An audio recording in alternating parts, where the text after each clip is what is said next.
We're going to talk about two topics that people overlook all the time in terms of making organic search work for your company or your organization. People talk a lot about what you write, keyword strategy, all that other stuff. But these are two really important things that you need to pay attention to if you want to actually turn your organic search and content marketing efforts into leads and revenue. So the first one is internal links. We're going to talk a little bit about how to take content that you write and make sure that it's integrated with the rest of your library. And the second thing we're going to talk about is calls to action. Calls to action are where the rubber meets the road in terms of actually taking a visitor and have them signing up for your email list or trying out your product or contacting sales, which is what we're ultimately trying to get a lot of our visitors to do. So let's start by talking about internal links.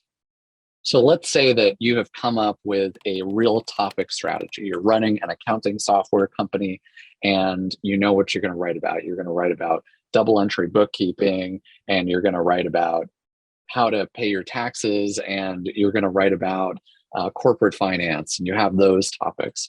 If you have a topic strategy, something like internal linking will be really helpful because it makes sure that all the things that you're writing within a certain topic sort of fit together. And there are a few tools and techniques out there that you can use for internal linking that are super helpful. Number one, whenever you write a blog post, you want to just do a search on Google if you've got a big blog, or just go through your content library manually, if not, to see if there's other stuff that Google already thinks is relevant for that. And that's pretty easy to do. You can use the cite operator, just do cite and then a colon, and then your website, and then do your Google search. And Google will show you everything that you already rank for that particular topic and what it considers the most relevant.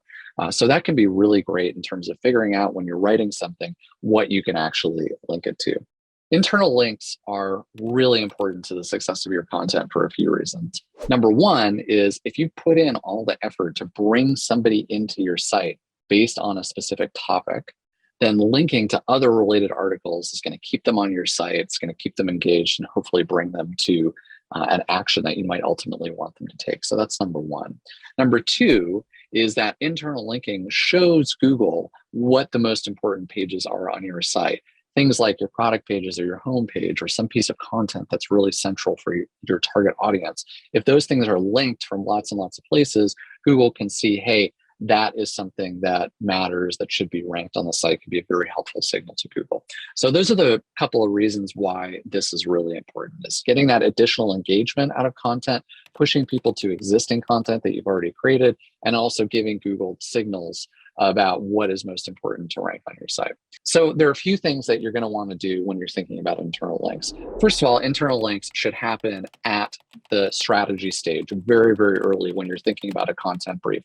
Hopefully, you are thinking about your content plan in terms of topics. If you're running an accounting software company, one of your topics might be double entry bookkeeping or how to choose accounting software. It's a little narrow for a topic, but as an example of something you might write a few posts about. Or maybe corporate finance is a topic that you can actually tackle that might be related to your software. But you're going to pick these topics.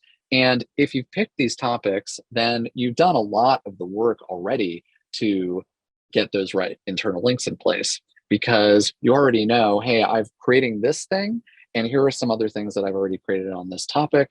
And that is going to be something that's easy to link together. This is the, pillar page strategy, or the hub and spoke strategy, sometimes people call it. But at the strategy level, writing related content, being authoritative on a specific topic and not a million different topics is a really important goal to have, and is an important first step in getting internal linking together. So that's number one. Secondly, when you actually go to write, you want to be very thoughtful about the way that you talk about these things, what you link to and when. And the number one tip I have there is just write naturally in a way that just links out to something else. So if you've got an article about accounting software, how to choose accounting software, and you also have a guide to using accounting software. Then in your how to choose accounting software, you might have a section that talks about usability, and then you'll just have a link in there that says something like, how to use accounting software, or using accounting software, or our guide to using accounting software can help you learn more about this. Something like that that's naturally fits into the flow of the article, and then you want to link out to that. So that's another important thing to do. And then from a technical perspective, there are other things that you can do as well. So one thing we always recommend clients do when they're writing a new article is to use the cite operator on Google search, just cite and then a colon and then your domain, and then put in your search. And you can look it up if you need more information about how to use the cite operator. What the cite operator will do is tell you what in Google's eyes is already the important content of your sites for a specific topic. So if I looked for site accountingsoftware.com and then I looked up double entry bookkeeping, that would show me everything that Google thinks is relevant. And that can be another great source for internal links in addition to your topic strategy. The other thing you should just be thoughtful about in terms of internal linking is your site architecture. You always want to make sure that you are linking the most to the most important pages on the site. And Google Search Console, if you haven't used it already, has a great tool for this. You can log into Google Search Console. You can go into the left pane of the UI, and you can look up the links report, which will show you from Google's perspective which pages are receiving the most links and from where. It can also be handy to see what kind of external links you're getting as well. So that's internal linking. You want to start from the strategic perspective. If you're using a topic strategy, it becomes a lot easier. You want to make sure that you link things together naturally. You want to take into account what Google thinks is relevant by using that cite operator and by using Google Search Console. And when you tie all this stuff together, your content becomes richer. People spend more time on your site. And your goal with that first landing page is just to keep somebody on the site, so it can help you achieve that goal as somebody who is writing and trying to take care of organic search. So that's internal links.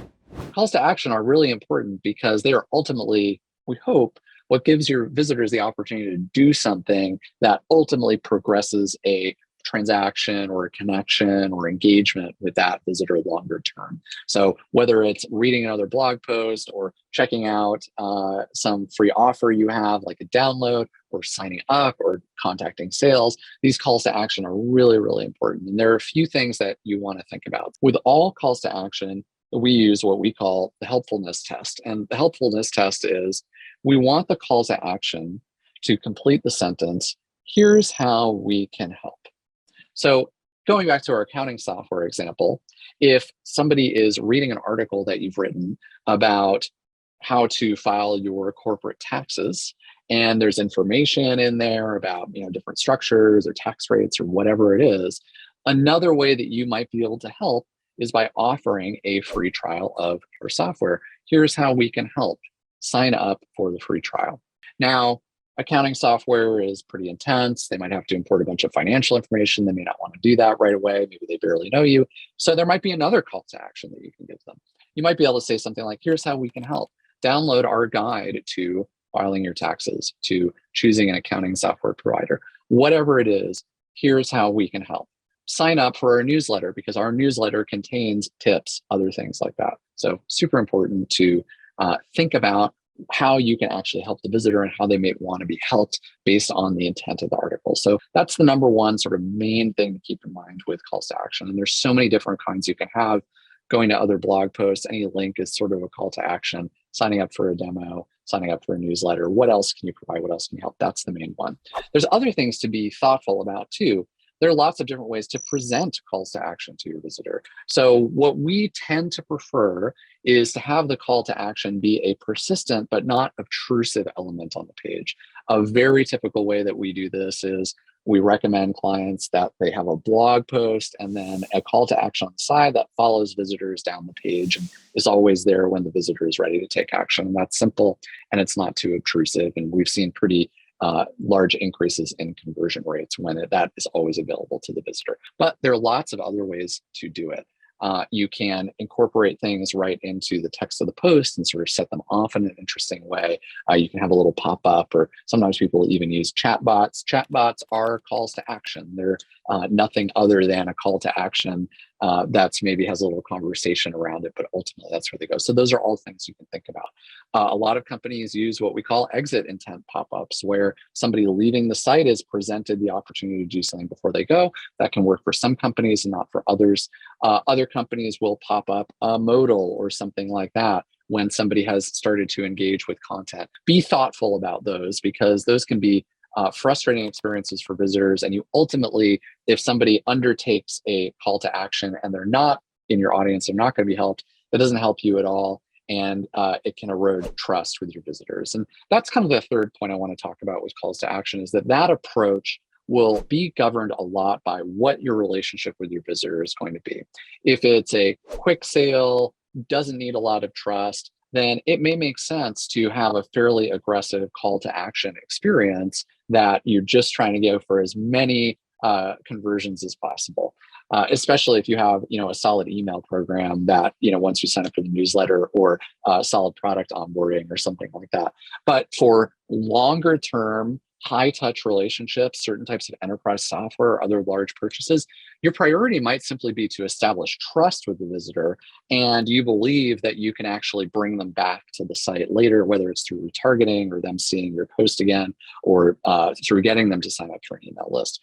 In that case, an experience that is more intrusive, that is tends to yield maybe a higher click-through rate and higher conversions overall, may erode trust in your brand and may not help you at all in the long term. So that's something to balance. So just summarizing, how to think about calls to action. You want to make sure that the call to action is aligned with the way you can help based on what you know about the visitor. So that's number one. And if you brainstorm, there are lots and lots of ways that you can usually help. You want to tailor that for where the person is in the funnel.